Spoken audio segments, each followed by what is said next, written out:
Selamat pagi semuanya. Pagi. Berdirinya kami di sini ingin memaparkan materi kami, yaitu tentang CGR atau Critical General Review. Sebelumnya kami mengucapkan terima kasih kepada Ibu Pembina, yaitu Ibu Juraida Lubis Perekons yang sudah memberikan kami kesempatan. Sebelum kami memulai pemaparan materi kami, terlebih dahulu kami ingin memperkenalkan diri. Saya Sastra Veronica Sitohang sebagai moderator dan pemateri kedua, dan rekan saya Nuri Dara sebagai pemateri satu. Saya Zenan Sadu sebagai pemateri ketiga. Baik, selanjutnya materi pertama akan disampaikan oleh Bu Hidayah.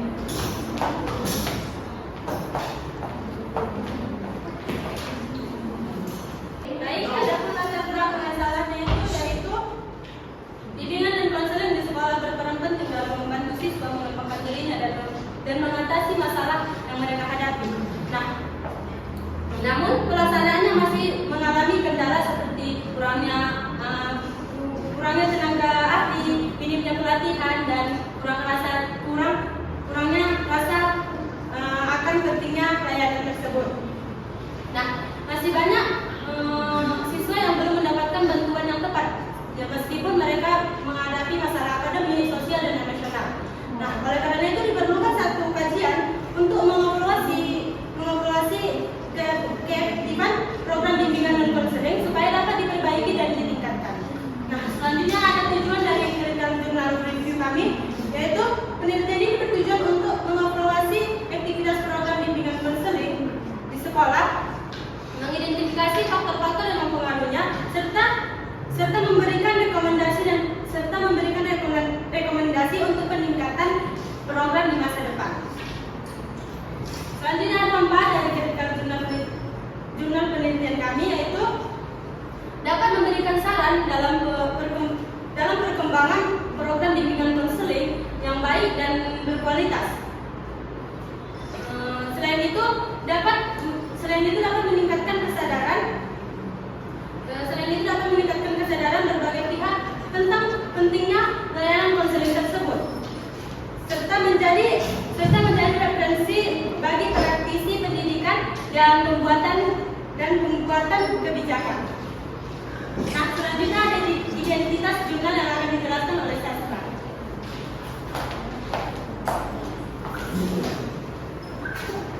Baik, materi selanjutnya ada identitas jurnal.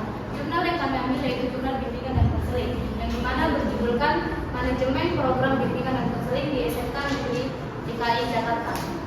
Jurnal ini terdiri dari 3 pendiri, yaitu yang pertama Pak Uzi bin Ibrahim, yang kedua Gantina Kemalasari, dan yang ketiga Dede Nur Hidayat.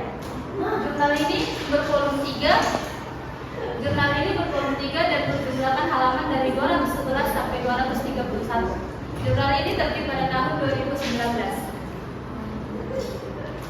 Adapun tujuan dari penelitian ini yaitu penelitian ini bertujuan untuk mengetahui seberapa besar atau implementasi dari bimbingan konseling itu dilakukan di sekolah menengah kejuruan atau SMK yang ada di Jakarta. Nah, jurnal ini juga bertujuan untuk mengetahui sejauh mana perkembangan dari program bimbingan dan konseling terlaksana di 3 sekolah, yaitu sekolah SMK Negeri 6 Jakarta, SMK Negeri 29 Jakarta, dan SMK Negeri 41 Jakarta. Jurnal ini juga memberikan gambaran tentang kelemahan dan kekuatan dari program bimbingan dan konseling di tiga sekolah tadi. Mungkin sekian penjelasan dari saya. Selanjutnya akan dilanjutkan oleh Jai.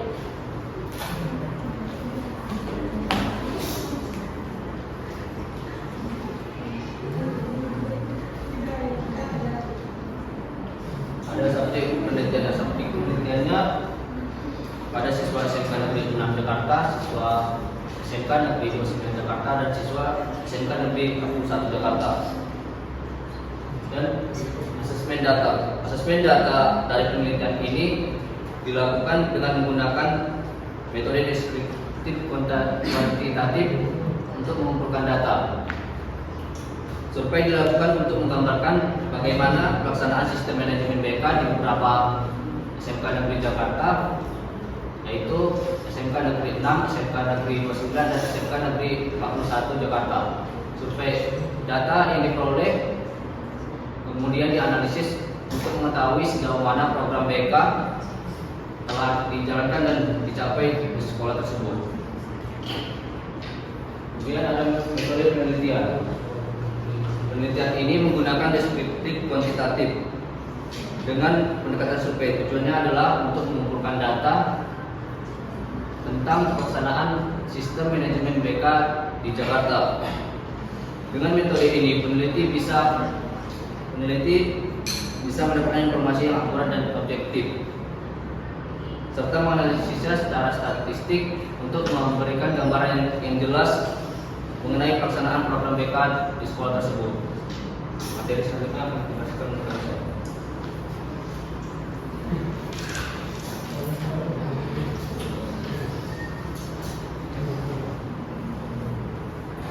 Selanjutnya ada langkah penelitian. Yang pertama itu proses perencanaan. Proses perencanaan ini berupa tujuan penelitian, metodenya yang dijelaskan oleh kawan saya tadi, dan desain penelitian. Desain penelitian ini berupa perencanaan sampai proses evaluasi sebuah penelitian tersebut.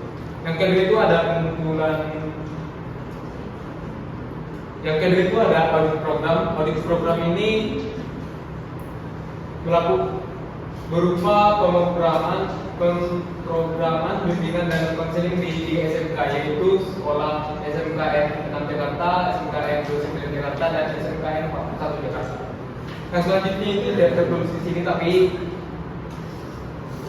ada lagi, yaitu pengumpulan data. Pengumpulan data ini seperti yang dijelaskan teman kami tadi berupa pengumpulan data deskriptif kualitatif, yang mana pengumpulan datanya itu dikumpulkan melalui penelitian terlebih dahulu dari DCM atau asesmen data yang dilakukan di sekolah. Yang selanjutnya itu ada analisis data. Analisis data ini setelah mereka melakukan DCM, mereka melakukan analisis data. Mungkin lebih jelasnya tadi sudah dijelaskan oleh kawan saya. Yang selanjutnya ada penarikan kesimpulan. Penarikan kesimpulan ini berupa kesimpulan dari hasil penelitian mereka, kesimpulan dari masalah-masalah yang ada di sekolah tersebut, diberikan sebuah tujuan pemrograman mereka untuk dipakai peneliti berikutnya. Yang selanjutnya ada hasil penelitian. Hasil penelitian ini berupa satu, perlu perbaikan dan peningkatan kualitas program. Di 3 sekolah tadi yang berada di Jakarta, pada proses perencanaan dan pemrograman siswa itu kurang efektif dari segi analisis datanya. Makanya perlu diadakan perbaikan dan peningkatan di kualitas programan yang ada di sana. Yang selanjutnya ada perencanaan penyebaran kebutuhan siswa dan audit program. Nah, ini pada penyebaran kebutuhan siswa yang pada analisis mereka, peneliti tersebut pada penyebaran kebutuhan siswa, di sana terdapat kebutuhan siswa yang dikonseling oleh konselor tidak sesuai dengan kebutuhan siswa yang dimau. Makanya sering terjadi kesalahpahaman atau penyalahgunaan konselor atau tidak tepat sasaran lah itu istilahnya. Yang selanjutnya ada rekomendasi penelitian. Rekomendasi penelitian ini adalah penelitian ini dapat diakses oleh peneliti-peneliti lain untuk dilakukan metode yang sama dengan cara yang sama, tetapi dengan hasil yang berbeda kepada sekolah-sekolah yang lainnya. Yang selanjutnya ada kekuatan dan kekurangan. Kekuatannya ini berupa penggunaan metode yang baik melalui survei deskriptif kualitatif.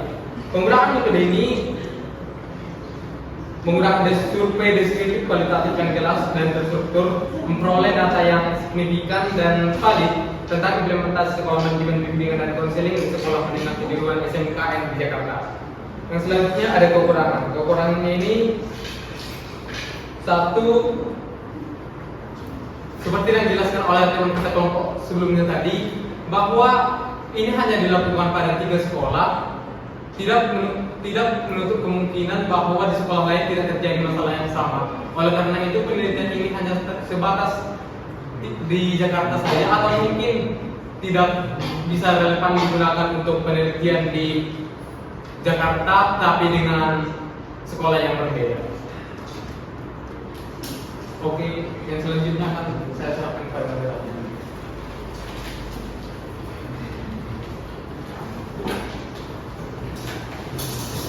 Baik, di sini kami dapat menyimpulkan bahwa program bimbingan dan konseling di 3 sekolah menengah kejuruan yaitu SMK Negeri 6 Jakarta, SMK Negeri 29 Jakarta, dan SMK Negeri 41 Jakarta belum berjalan optimal.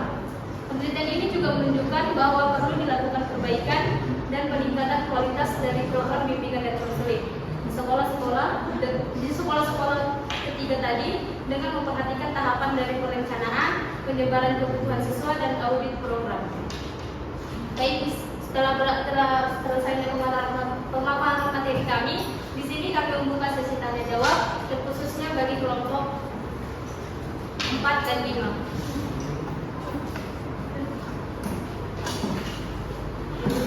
Pada kelompok 4 dan 5 kami persilahkan.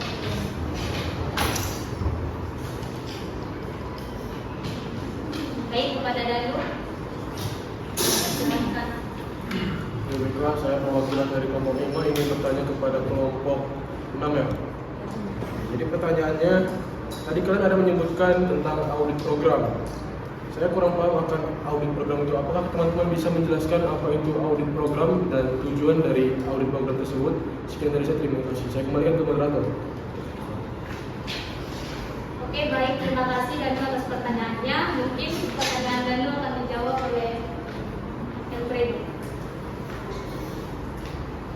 Untuk pertanyaan dari tadi mungkin apa audit program itu dan tujuannya? Oke. Mungkin pertanyaan, tapi saya apresiasi dulu, pertanyaannya cukup bagus dan merupakan materi dari pertanyaan.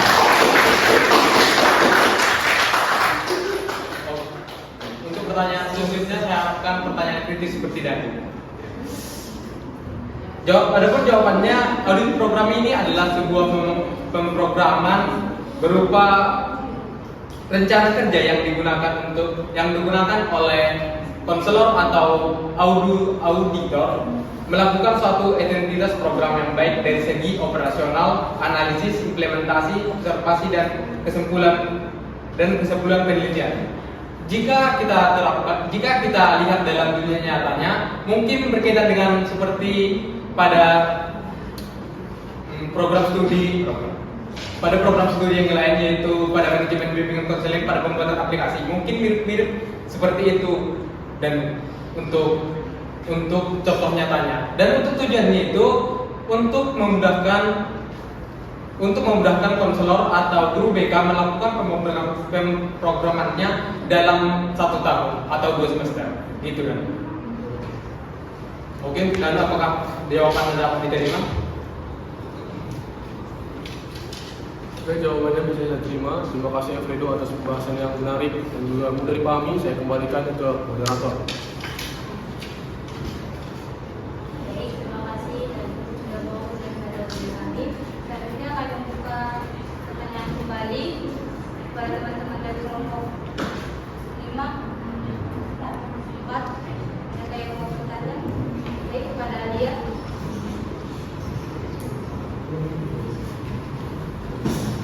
Terima kasih kepada kelompok 6. Perkenalkan, saya Alimita Sari, perwakilan dari kelompok 5, kelompok 4. Ada pertanyaannya, setelah mendengar presentasi dari kelompok 6, saya ingin bertanya, apakah penelitian tersebut memiliki batasan-batasan tertentu yang perlu dipertimbangkan dalam menginterpretasikan hasilnya? Terima kasih. Baik, terima kasih kepada Alia sudah bertanya. Mungkin pertanyaan ini akan dijawab kembali oleh Bang Elfredo karena ini pembahasan dari dia. Kepada Bang Elfredo.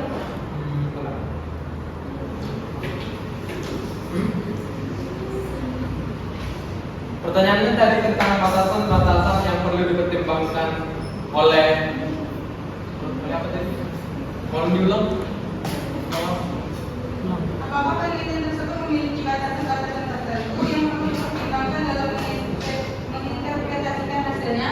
Oh iya, untuk menginterpretasikan hasilnya. Oke.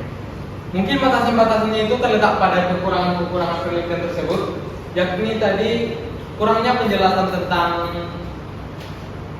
program auditor, yang mana program auditor pada penelitian ini masih kurang relevan, masih kurang lengkap, perlu lagi penambahan seperti objeknya apa, terus asesmen datanya berupa seperti apa, bukan hanya deskriptif, kualitatif, atau hanya observasi semata.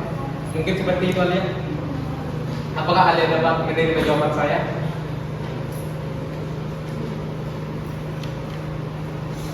Baik, terima kasih kepada Alfredo.